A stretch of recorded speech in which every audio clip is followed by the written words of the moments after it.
You'll see the title of today's debate is the New Zealand Government should sell 100% of its SOE stake, not 49%. What we're going to do is, because the status quo, as it were, is the government selling 49%, we're going to ask Lew Evans, to start off with that, and for Paul Dyer to then come in second, as it were, to make the case for why the government should be selling off 100% of its state assets. But first of all, let me mention a couple of things. We're going to operate Chatham House rules, as we've done in the past, which means you're welcome to report what was said, in verbatim if necessary, but you're not welcome, or you're not allowed to attribute the comments to the specific individual who made them. In the case of the presenters, of course, the presenters have been asked deliberately to make a case that they may or may not believe in order to make the debate more tangible and interesting. So if you do want to report what they've said, you just need to check with them before you attribute something to them, since they may take exception to having words put in their mouths that they would want to know how it was being reported. And the way we'll work is we'll give each presenter 20 minutes. At 18 minutes, they will hear a bell ring to tell them they've got 2 minutes left. And if they don't finish by 20 minutes, they'll get a persistent bell ring. This is to make sure that neither of those arguing one case or the other gets more time than his opponent. So today we've got, in the order in which they're going to speak, is Lew Evans, sitting in the middle over here. Lew is Professor of Economics at Victoria University. He's also a former director of the Institute for the Study of Competition and Regulation. And perhaps of most relevance to today's debate, his current research involves looking at the performance of contracts and firms and markets under different types of competition and regulatory structures. Lew is also a lay member of the New Zealand High Court for matters of commerce, and he's a member of the government's electricity task force. So he's a man who's kind of well acquainted with industry structures and different arguments and evidence for ownership. Paul Dyer was, of course, the senior economic advisor to the Honourable Bill English in the first term of the last national-led government.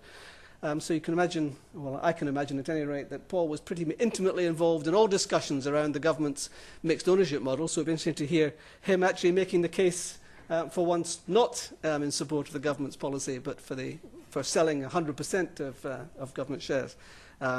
Paul is now an investment specialist at ACC. And so after their presentations, Arthur Grimes, who I've sometimes described as a polymath within economics. There's very little within economics that Arthur can't talk intelligently on, and Arthur has kindly volunteered to act as a commentator on this topic to help us adjudicate, or to help you perhaps to adjudicate between the two arguments. So just a couple of points by way of introduction to the debate. Anybody who's been living in New Zealand for the last year or so can't have failed to notice the huge amount of rhetoric and indeed debate around whether the government should put any fraction of its current state-owned enterprises onto the market and sell a fraction of shares. In a sense, this debate is deliberately not tackling that subject. There's been lots of debate around that. It's ongoing, of course. It seems every day goes by there's another decision in the court or in some legal entity about whether or not the government can go ahead. But what we wanted to try and do in this debate was to look at, as it were, a more traditional economic argument about whether there's any merit in the government privatising completely, as opposed to the government privatising but keeping some kind of golden share, or in the New Zealand context, keeping 51%, in which case they've effectively got control. And so what we're hoping the debate will do will be to lay out the arguments as to what are the benefits and costs of having full privatisation, and what are the benefits and costs of having only what you might call partial privatisation. And that's what Lew and Paul are going to seek to do for us this afternoon. So without further ado, I'll invite Lew to come and introduce the topic for us.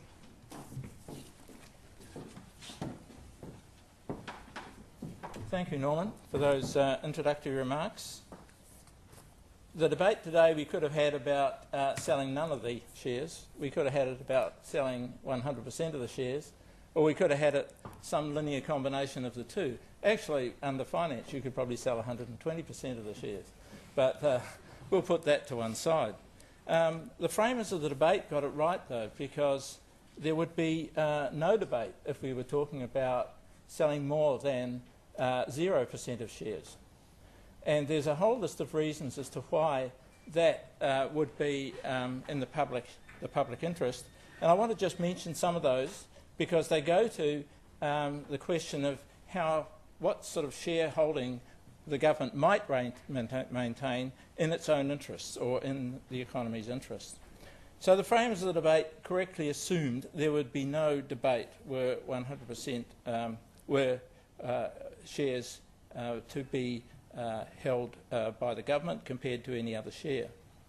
Now, there's a whole list of reasons why going greater than 0% is worthwhile. The first is we have trouble monitoring our SOEs now. One way in which you can induce monitoring is to have shares that are traded by interested parties in trading them. Those parties will have agents that are looking after them, advising them on the nature of the shares that are being traded, their values and so on and so forth. The companies themselves will be under much sharper scrutiny. Not just scrutiny for scrutiny's sake, but they'll be under scrutiny by people who are incentivised to provide good advice on the basis of the information they find and disseminate about the companies.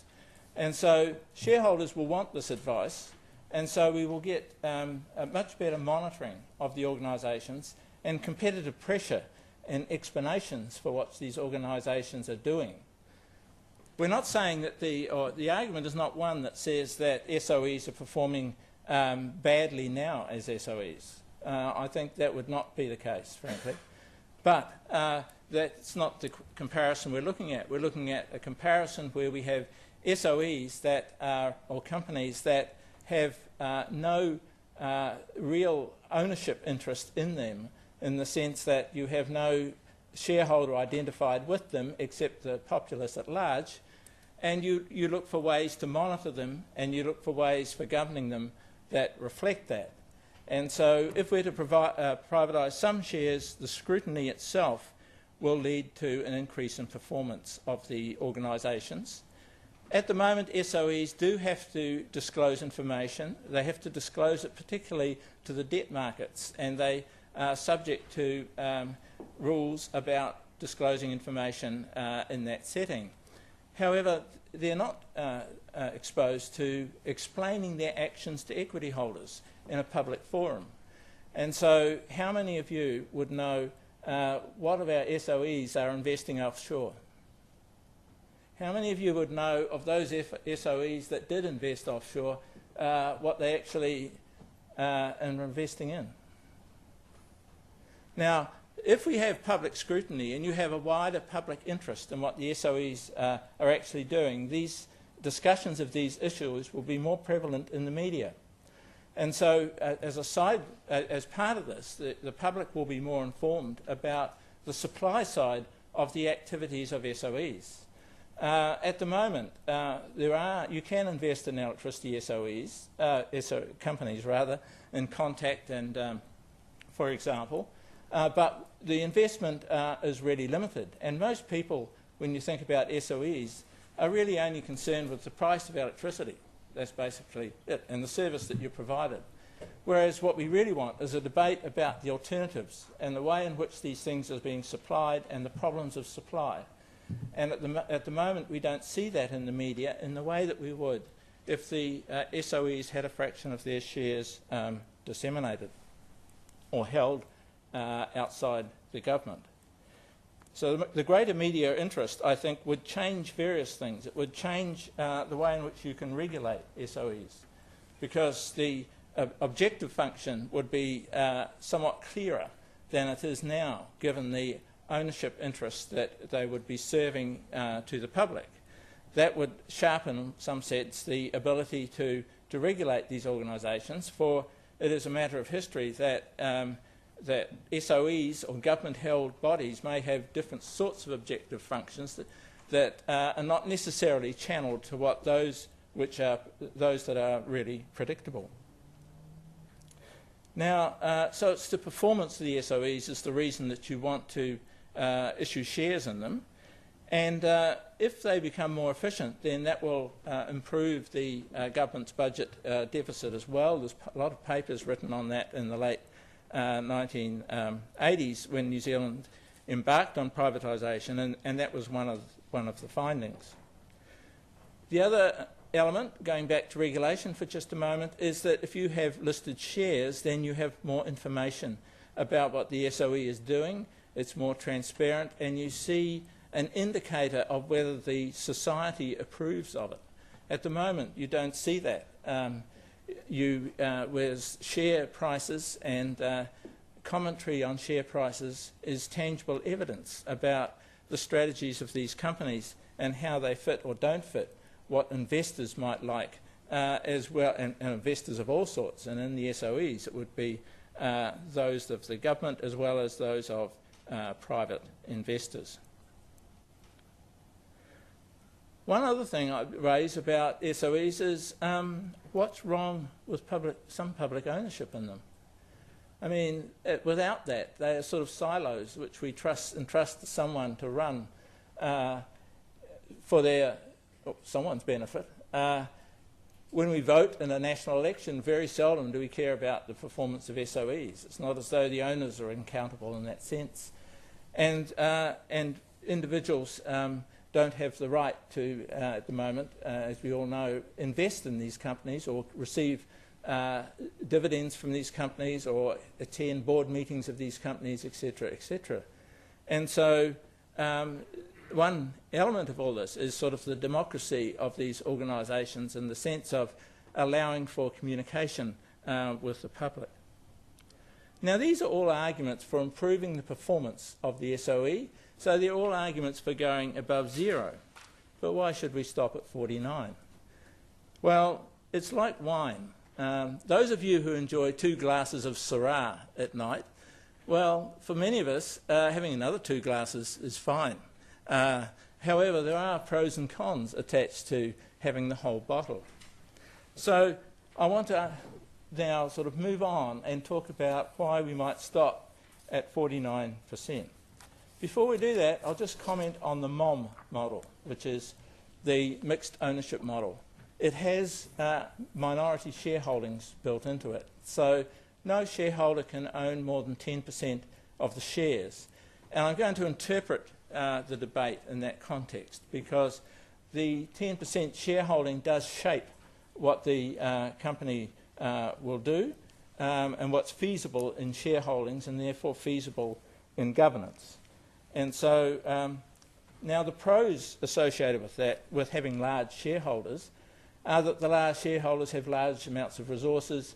They also can devote effort to making things happen and choosing a strategy for the company, a well-defined strategy. And often having a large shareholder does improve the performance of the company rather. There's another element to it too. If you can have large shareholders, you can fix up dysfunctional companies. Companies can become dysfunctional when their boards become split or something of that nature. Well, one way to fix that is simply to take the board over and set out on a new path. Without a large concentrated shareholding, you're unable to do that. And so we're setting that aside with our 10% shareholding. There are pros and cons to this. The con is that if it were we didn't have these shareholdings, then one possibility would be that the firm could be purchased and removed from the share market. And that would get rid of a lot of my arguments early on about the ability to communicate about the supply side of the industry and so on and so forth in the public arena. And so private capital and private equity is a growing phenomenon worldwide. And if we didn't have restrictions of that kind, we might face the possibility of a firm being removed from the market.